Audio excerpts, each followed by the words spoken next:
started then. Thank you very much for coming today. Despite the excellent weather, it's really picking up now, the spring weather, so I'm very glad we could convince you to come here into a lecture room. I'm delighted for today we have the 17th Dementia Open Forum, which is really happening since 2016, so it's really picking up, which is fantastic. Just to start with some housekeeping, there are no fire drills planned, so if there's a fire alarm, please make your way out either on this staircase or there's another staircase all the way downstairs and out of the building. There are no designated assembly places for this building, unfortunately, so just remove yourself from the building as much as you can. Toilets, if you go out of this side and turn right, I have to think myself, then you will find the toilets. My spatial disorientation, which comes always. And so I'm really delighted today to introduce Professor Fiona Poland, who's a professor of social methodology research, and Linda Bird, who's a senior research associate. And very often in these dementia forums, we talk very about biomedical issues in terms of the disease, how it's caused, and what factors affecting it. But Fiona and Linda in particular will focus much more on the social aspect and social inclusion. And so I'm really delighted to have you here. So over to you. There will be plenty of time later to ask any questions. Over to you. Thank you. Thanks very much, Michael. And as Michael said, thanks so much, everybody, for actually coming and taking part of your pre-Easter weekend to share this with us. What we're very pleased to be able to do is to share findings from a very large study which is about promoting independence in dementia. And it was designed to explore causes of reducing mental abilities or cognitive decline. So there is actually, if you like, a disease illness part of the big study. But the part that we were concentrating on was about the experience of living with cognitive decline and dementia. And the overall study was aimed at developing a social intervention to help people with dementia living at home to stay more independent. And so today we're going to share results from our qualitative and interview and observation study, which was led from UEA. And who did we talk to? We talked to older people interested in memory, people with mild cognitive impairment, and then people with diagnosed mild to moderate dementia, and also family carers. And we were particularly interested in social participation. So how do we keep people, and what does it mean for people to stay being involved in their social lives? And then how do changes in cognitive skills affect how people interact with each other? So in the next 40 minutes, Linda and I are going to report a part of our results, and we're going to look at the structures, the social structures and relationships which enable a person with dementia to remain socially connected, and how those social connections can impact on their sense of self. So first puzzle, what do we mean by self? And and what we want to really emphasise is how a person themselves presents their essential being, right? What is it that sets the self that I recognise apart from other selves? And that can be through our work, our hobbies, our friendships, and our family.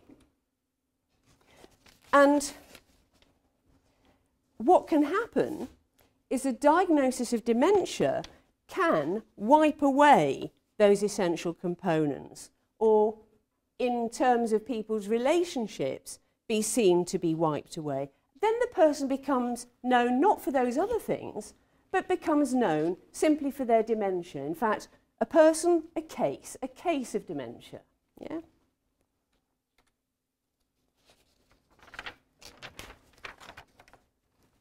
So in this presentation, what we want to do is to mainly report the experience of people who have a dementia diagnosis, but using their words and actions to portray their experiences. And we do recognise that there are usually others, spouse, family, friends who support the person with dementia and who experience living with dementia in distinctly different and more challenging ways. So we acknowledge this and will report elsewhere, but not today, the experiences of the 21 family carers that we interviewed, but their carers' voice is reduced in this presentation, where we'll be focusing on the voice of the person with dementia. And there will be time for discussion and questions at the end. Thank you. So I'm going to very quickly set the context of the work that we did. So a little bit of background about the PRIDE study, which Fiona's touched upon. It was a very large programme grant, so it covered 5 years of work across a number of universities. So collaboration is key in most of the research that we do. And as Fiona said, we were looking at ways to help people with dementia take control of their lives, remain independent, and remain valued and valuable. And here at UEA, we undertook the Talking About Memory study, which I know some people in the audience have been involved in, either as participants or co-researchers. And we talked across a range of different people about what memory meant to people, what the word dementia meant to people, and for those living with dementia, how it was impacting on their life and the types of support that they drew on. It was a longitudinal study, so over 12 to 15 months. We started and we did a first interview with people, and at that stage we recruited 124 people.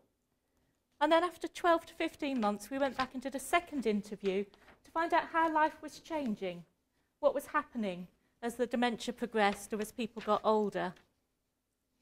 We recruited across England, so we had somebody in Hull and Nottingham, London and Norfolk as well, just to get a regional variation.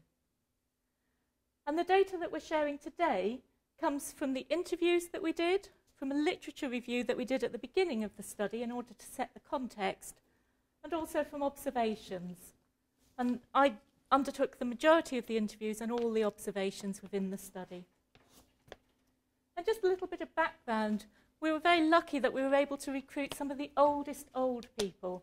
So 18 people within our sample were over 85 years of age, and 51 people were living with a diagnosis of dementia. So dementia disrupts social connections. What does that mean? When we carried out the literature review and from our previous sort of practical experience, we understood that the diagnosis is not just a biomedical event. It's not just a label. It affects all the relationships that are going on in your life. And it can create a hiatus. People enter a period of liminality, between and betwixt. What am I now? What does this label mean to me? And when we were looking at the literature, this very much came up across published studies from both the UK and continental studies and wider across the world. So the whole process of getting diagnosis is a ritual. There's a whole number of steps and stages that people go through to enter into this liminal state. And what we found was that very much cultural factors, social factors, personal resilience all impacted on how people coped with the diagnosis. So some people moved into living in the shadow of the fourth age. This is it's often used in research. It's a term about social death, loss of self, increased frailty.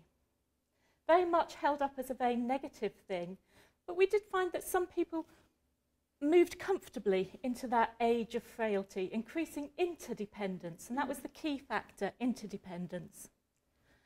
Other people lived in extended liminality. There was ambiguity around their diagnosis. They were not accepting of their diagnosis. They became quite isolated and depressed. And most importantly, and the group that we're looking at predominantly today, are those that were managing to live well with dementia. And we found that one of the factors that seems to help people live well and maintain their connections is social capital reserve. Social capital is the relationships that you have with others. And we'll talk a little bit more about that in a second. But there's a lot of fear around dementia, and a lot of stigma. And whilst that's changing, it's still very much present. And Fiona's going to talk a little bit about stigma and some of the theories of stigma. So over the years, as Linda says, researchers found that the disease and symptoms of dementia have themselves been stigmatised. That if you have those signs, that they then link to a particular label, discrediting, almost denouncing that one has this label, and that means that one is thought about in different ways, not necessarily to one's advantage. And it is known that different ethnic groups think about dementia in different ways, and that this can increase or decrease stigmatising attitudes. So the stigmatising attitudes of others, or oneself having internalised stigmatising beliefs, can then limit how far one's able to take part in what one thinks of as normal social life. So for example, younger people with that sort of label may assume that they can no longer manage in employment. So while there's a need to use clinical terms in making a diagnosis, it's important to remember the impact of a comment which a clinician may think is reasonable, but actually we can see the language of the stigmatised brand being marked by the diagnosis of Alzheimer's. So one of the things that we're really highlighting is that something that may seem to be a clinical label is also a socially meaningful label that may then carry social consequences. So although many of those that we interviewed who were living with dementia didn't see themselves as stigmatised, a minority did feel themselves to be negatively affected by their diagnosis and being branded or labelled or with fear. So understanding how people experience a diagnosis of dementia, how they perceive others thinking about them, is as important as it is because partly through the reflections of others we understand ourselves. So people are not simply passive and unconscious of what the consequences of having this label might be. And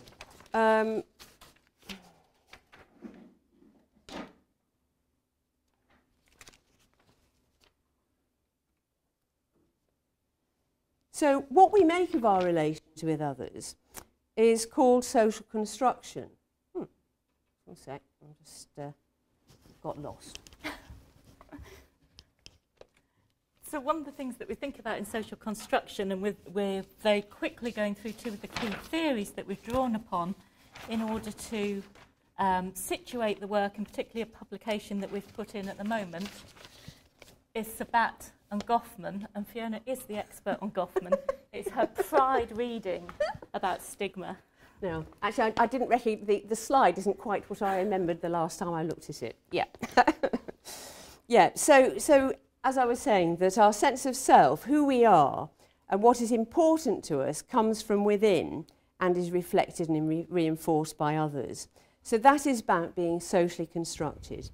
Now, Sabat's work acknowledged this, and Sabat identified 3 variations of self. So self 1 is the singular personal self, I am. I have a good memory. My strength is kindness. And self 2 is about what I'm known for. So physical appearance, my beliefs, my emotional attitudes. So am I a quick-tempered person? Am I a noisy person, a kind person? And self 3 are the kinds of behaviours expected in one's role. So volunteers, an employee, spouse, and behaviours. So if we occupy a role, are we actually able to competently, acceptably perform the roles that people expect of us? Yeah? So we know others have got a part to play in supporting the continued self of the person with dementia in these various aspects. Now, Goffman argues that stigma takes place. So how does this stigma happen? When a person has an attribute which becomes discredited by others, right? And then this attribution leads to rejection from society more widely, but maybe from one social group. And stigma could be a physical mark, or, as is common in dementia, being known as part of a stigmatized group. And that means people with dementia in that group may be discredited because of the disease, right? Because of having the label of the disease. Now, what we underline is that people don't just simply accept that, and people with dementia don't simply then become passive to these processes happening. People stay active. We can see that individuals themselves take action to manage the impression that they're giving. And Goffman talks about the performances that people do to hide stigmatizing attributes. So perhaps here this might mean not disclosing a diagnosis or using strategies to avoid being seen in public, to forget. And these were the kinds of things which emerged from the research. And what we found was that really the self could be threatened if the symptoms of dementia led to others discrediting the person and calling into question their personal attributes and their stigmatizing behaviours. And here we have from the literature some of the examples of how people actively worked to make themselves acceptable. We've used that word acceptable in the title, and what we mean is acceptable to the individual, not necessarily to others, but what makes me feel comfortable as I am. So managing impressions. I'm performing in whatever way I need to, but recognising the work that takes place in that. But I'm exhausted once I've done that. Performing social roles. We all perform social roles, and that doesn't stop when we have a diagnosis of any illness. And so I love coaching, volunteering, that self-3. It's my passion, but I'm not going to give up on my dream just because of my dementia diagnosis. Presenting an acceptable self. I see my friends and I enjoy going out. And the key part, I feel human. It's what most of us would want, no matter what chronic illness we might be living with. But also people within the literature were very aware of when their self might be discredited. So it's clear to me my dementia negated the things that I said. Nobody listened to me anymore because of who they perceived me to be. So we're going to move on now and look at social connections. So we have the two titles, the acceptable self and social connections. Social connections, what are they and why do they matter? A social connection happens when there's more than one person there. And generally people have a social network, a group of people that they regularly contact, whether that's in person, on social media, by telephone, by email. And that might be within the family, might be within friendships, or it might be within the wider community. And one of the things that we get from social connections is very much social capital. So social capital isn't about money, it's not about economics, it's about trust, reciprocal relationships, being able to draw on support from people. So when you perhaps volunteer or build up a friendship or help somebody out with a cake, then you've built social capital. And when you're in need of something, you can draw on your social capital. And so this was an idea that we were starting to think about. And what we've done in the literature, what we've done in our research rather, is look at where social capital is happening. But it's important to recognise social connections don't just happen. You don't get a network of friends. You don't lose a network of friends. You need to think about interactions. Who's leading that interaction? The person with dementia, the family carer, somebody else. Where are the interactions happening? And we're going to look at some data about places that build or close down opportunities for social connection. And social connections can be positive or negative. So the literature suggests it's not the number of networks and connections you have, it's the quality of those networks and connections that matter. in maintaining health in dementia and older age.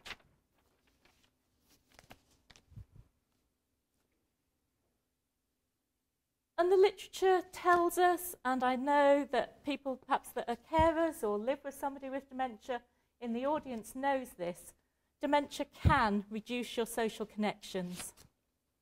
And yet this is a bit of a negative thing, because we know that loneliness increases cognitive decline. So if we're thinking about maintaining cognitive health, the more connections you have, the better it may be. We know that reduced connections and opportunities to link with people reduces your social capital, the chance of getting support. People with dementia do withdraw, and that might be because of depression, because of other illnesses, because of comorbidities, or it might be because of lack of confidence or lack of support to actually continue. Family carers report that some of the psychosocial changes in behaviour can be very burdensome, and that can reduce opportunities for the family to connect with others. And as I've said, it's the quality of the connections that matters. So in our research, 124 people that we interviewed, of which 51 had dementia, we found that many people living with dementia actively take action to avoid being stigmatised. They actively maintain their social connections, and they actively work to present an acceptable social persona, to live as active citizens and not to remain in that liminal state of ambiguity.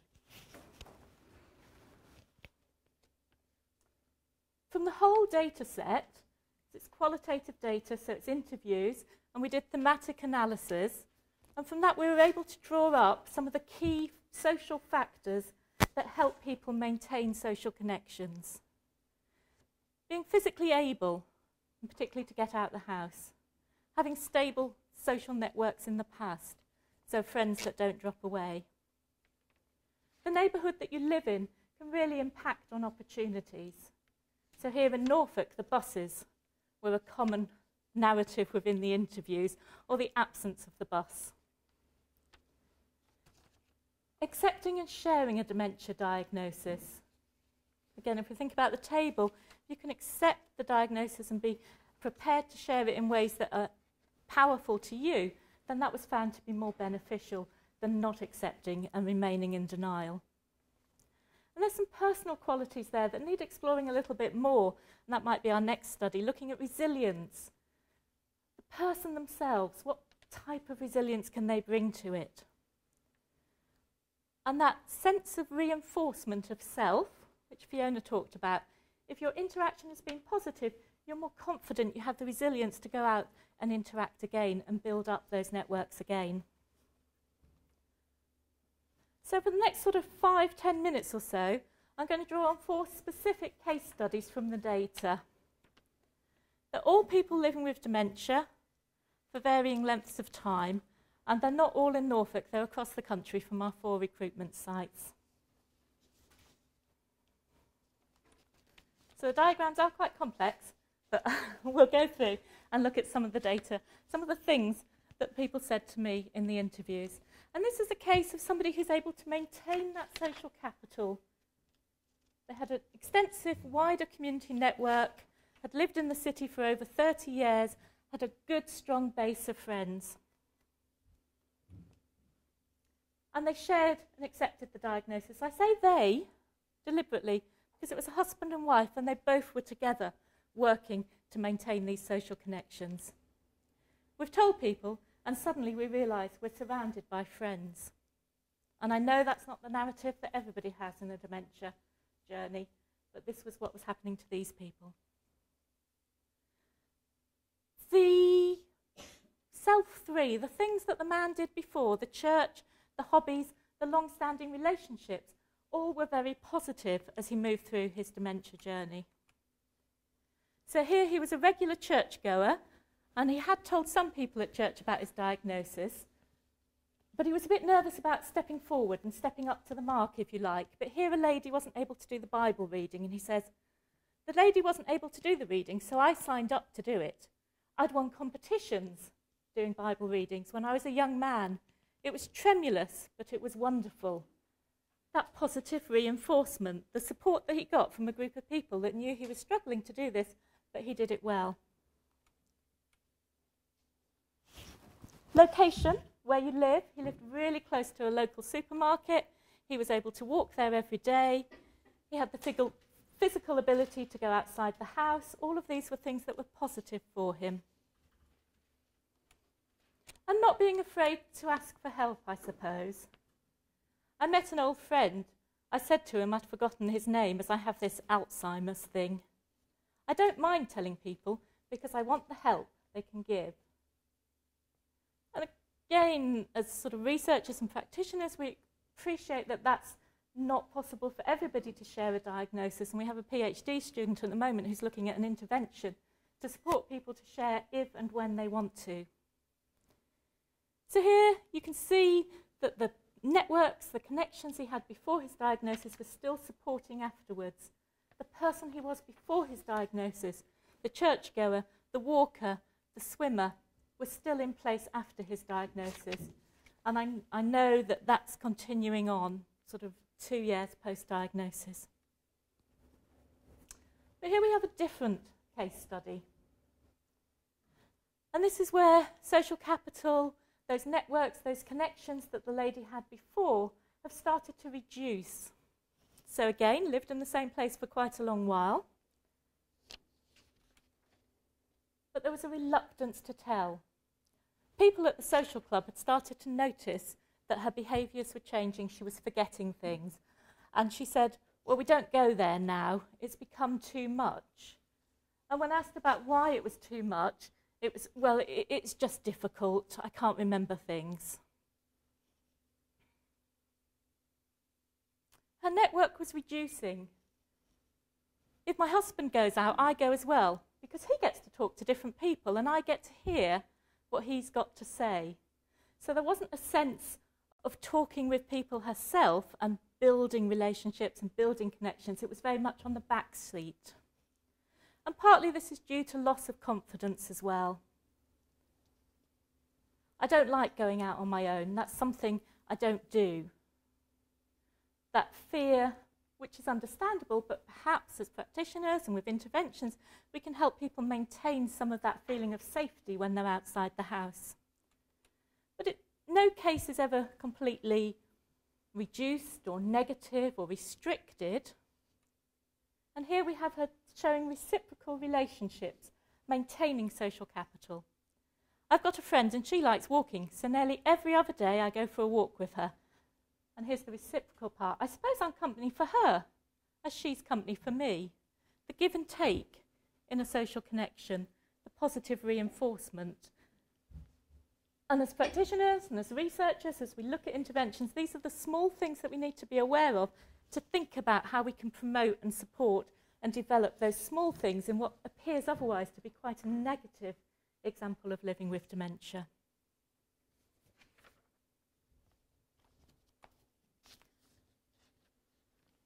Those examples were drawn from the interview data, but we also did observations.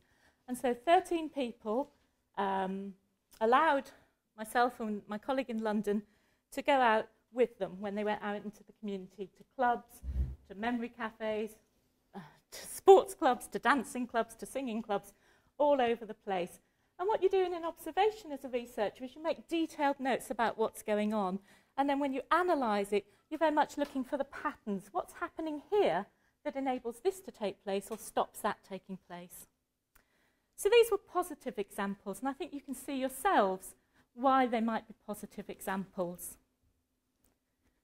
Cognitive stimulation group, those who live with somebody with dementia or have dementia will be aware of these. And here it was very much leader-facilitated, not leader-led. There were lots of opportunity for conversation. The whole group was involved in the conversation. Church tea and chat and luncheon clubs, these were my favourite observations, needless to say. Again, opportunity for conversation, but also opportunity for non-dementia talk. And that was really key for many of the participants I talked to be able to do things that they'd done before and not just to go to a dementia cafe, to a dementia support group, to a dementia dancing group, to a dementia gardening group, to a dementia walking group. It was to go to tea and chat, because that's where my friends are. And that's where I can talk about things that were important to me, being a grandmother, a mother, my baking, my sewing. And the memory cafes were supportive as well. And a number of people attended, often with their family, spouse. But it was where there was things, where there was interaction, activities, props that helped. Same situations, but completely different experiences for social connections. So in this memory cafe, although it was set up very well to facilitate conversation, there was nobody to do the facilitation. And so therefore the person I was with dementia just sat. There was nobody to interact with, and although perhaps it wasn't my role as the researcher, I did the interaction, and we had quite a good conversation using some of the props that were there.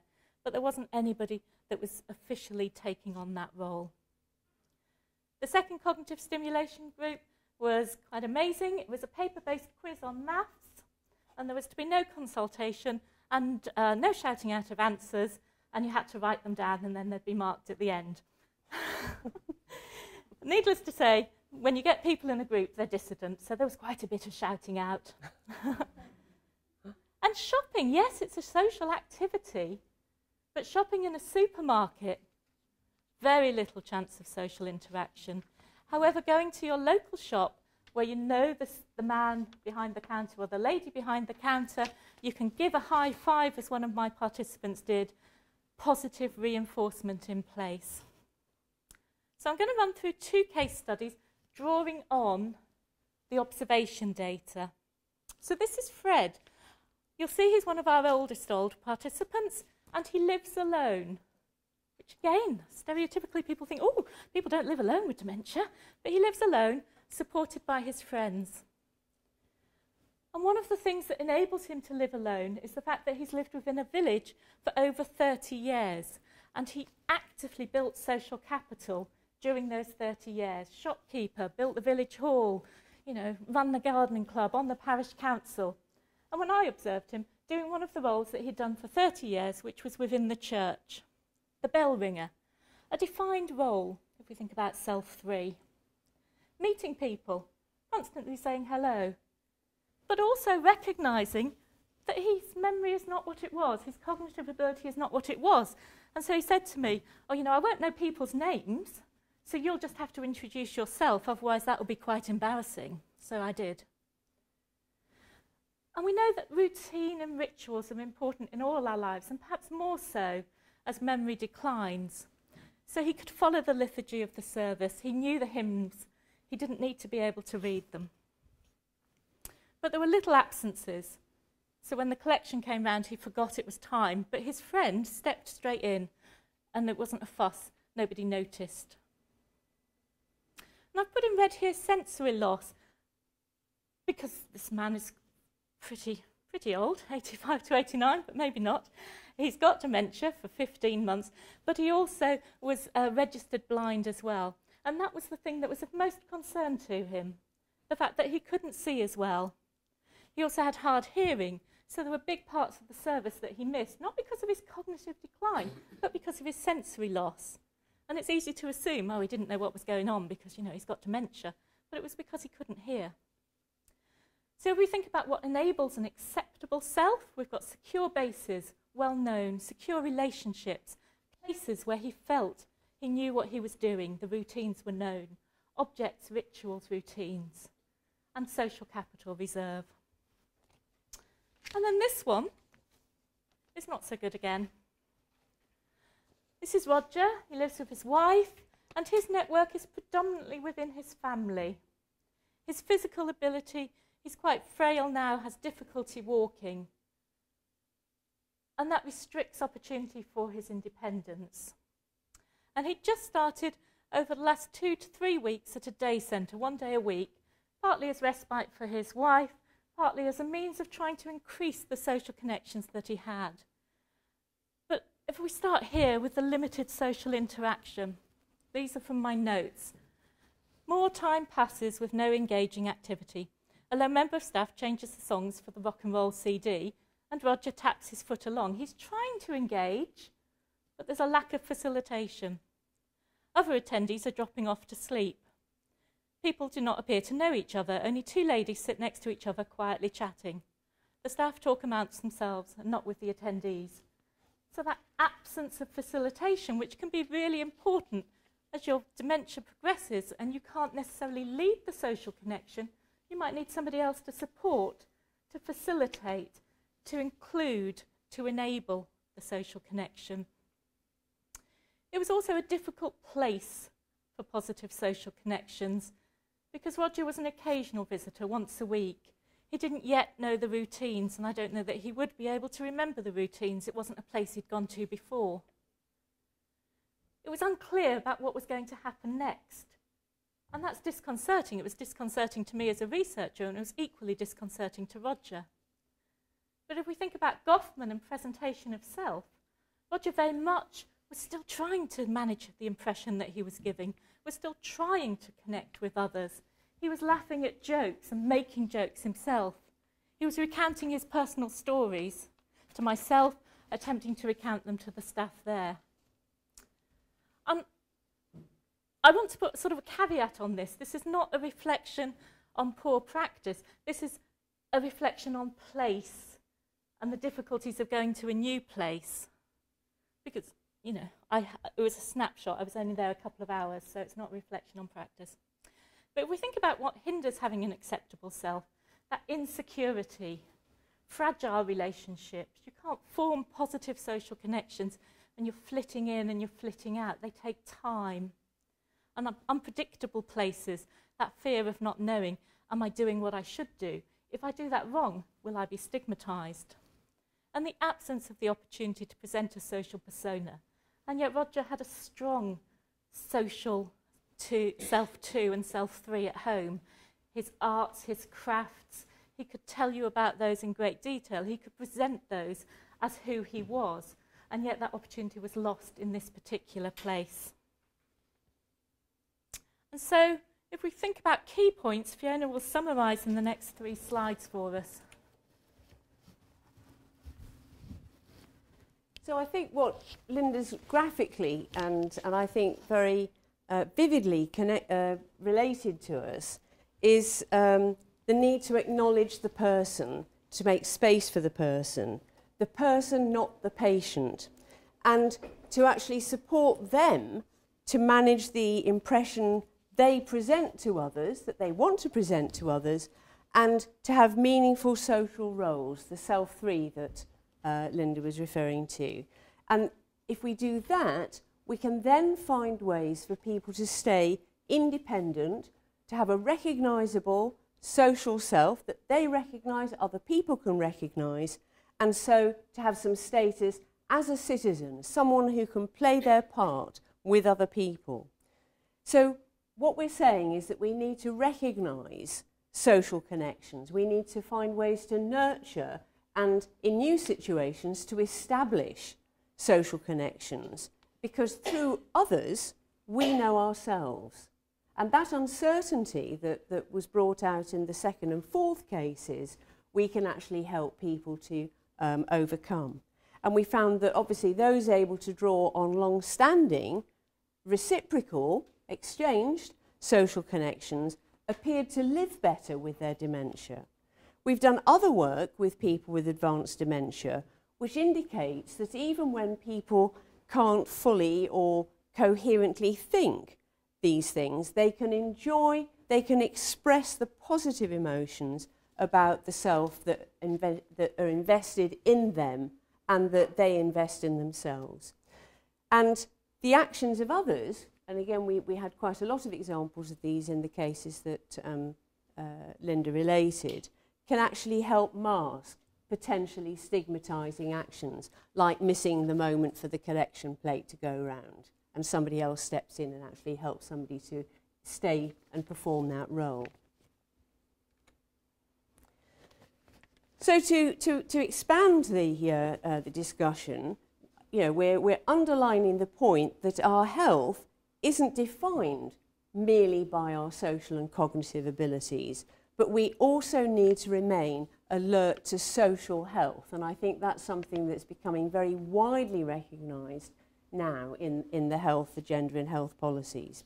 And this is something that's been defined by Huber as having 3 key dimensions.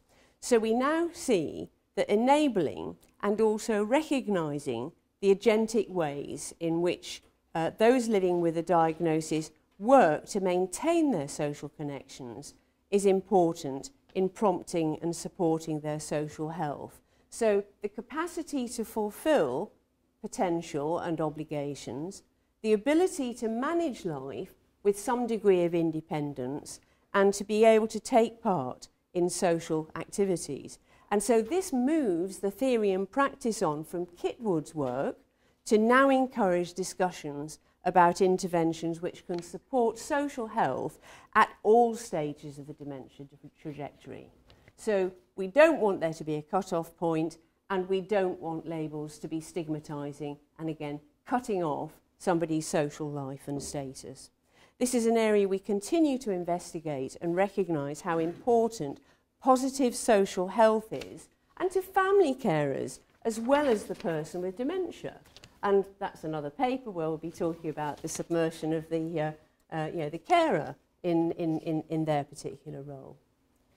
So one of the things that we want to say is that taking this social lens to look at a person's life with dementia, we can see them enacting those social connections that support social, cognitive and physical health. And we want to argue that it's important, both for researchers, but anyone interacting in the lives of people with dementia, to look for the shift in how we position what we're doing to position people with dementia on a trajectory of decline, and to avoid that if we can, to take care that we do not contribute to that with our own actions and assumptions, but instead to take care to recognise and build on opportunities for social citizenship through social connections. And that's what we mean about people's social capital, being able to build on the store of ingredients that they can use to continue to build their social selves.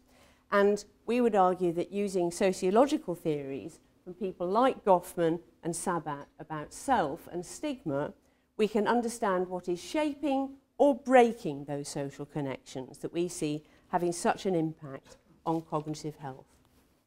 And we're... so we have to thank our funders, which was ESRC and National Institute for Health, and these comments are ours and not theirs.